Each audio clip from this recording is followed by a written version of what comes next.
समजा मी तुम्हाला म्हणालो की 1200 रुपये खिशात घेऊन मी सध्या फिरतोय, पण 2-4 वर्षात माझ्या नावावर 15 लाख कोटींची उलाढाल दाखवेन, तर तुम्ही काय म्हणाल? डोक्यावर पडलायस का रे? बरोबर ना?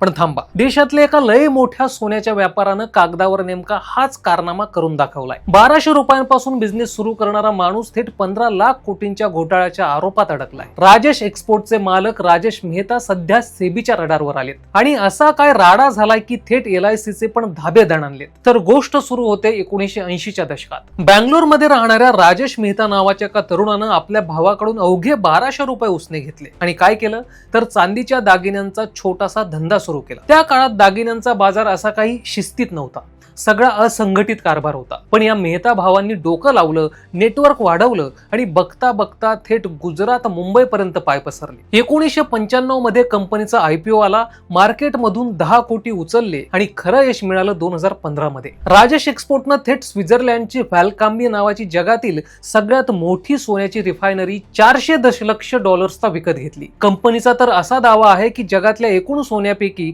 35% सोन्यावर प्रक्रिया फक्त हेच करतात. म्हणजे विषय बघा किती मोठा आहे. आता तुम्ही म्हणाल एवढा भारी धंदा सुरू होता तर मग घोटाळा कुठे झाला? तिथंच तर खरी हेराफेरी आहे. मार्केटचा वॉचमॅन असलेल्या सेबीला या कंपनीच्या हिशोबात काहीतरी काळबेरं दिसलं. सेबीनं जेव्हा 2021 ते 2025 या 4 वर्षांचा हिशोब तपासला तेव्हा त्यांच्या पायाखालची जमीनच सरकली. कंपनीनं या काळात तब्बल 15.15 लाख कोटी रुपयांचा रेव्हेन्यू दाखवला होता. म्हणजे सोप्या भाषेत सांगायचं तर कागदावर व्यवहार दाखवले पण प्रत्यक्षात तिजोरीत खडखडाट होता. सेबीच्या तपासात काय समोर आलंय ते बघूया. अहमदाबादच्या एका छोट्या ब्रोकिंग कंपनी सोबत या लोकांनी हजारो कोटींचे व्यवहार दाखवले. पण जेव्हा GST डिपार्टमेंटकडे चेक केलं तेव्हा तिथं कसलीच नोंद नव्हती. त्या ब्रोकिंग कंपनीने हात वर केले की बाबांनो, आमचा यात काही संबंध नाही. सेबीचा आरोप आहे की स्वतःचा डेरिव्हेटिव्ह ट्रेडिंग मधला वैयक्तिक तोटा लपवण्यासाठी राजेश मेहतांनी हा सगळा खोटा कारभार रचला. आता हा झटका फक्त राजेश मेहतांना बसला नाहीये. सेबीच्या या बातमीमुळे कंपनीचा शेअर धपकन खाली आला. 5% लोअर सर्किट लागलं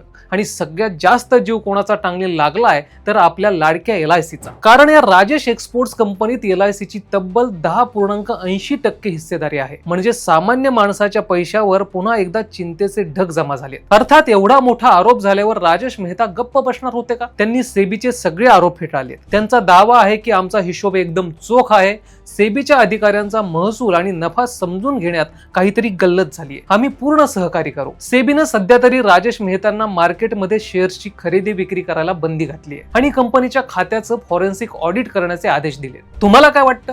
भारतातल्या कंपन्या असंच आकडे फुगवून सामान्य गुंतवणूकदारांना फसवत राहतात का? कमेंट्समध्ये नक्की सांगा आणि अशाच महत्त्वाच्या अपडेट्ससाठी सबस्क्राईब करा जबरी खबरी.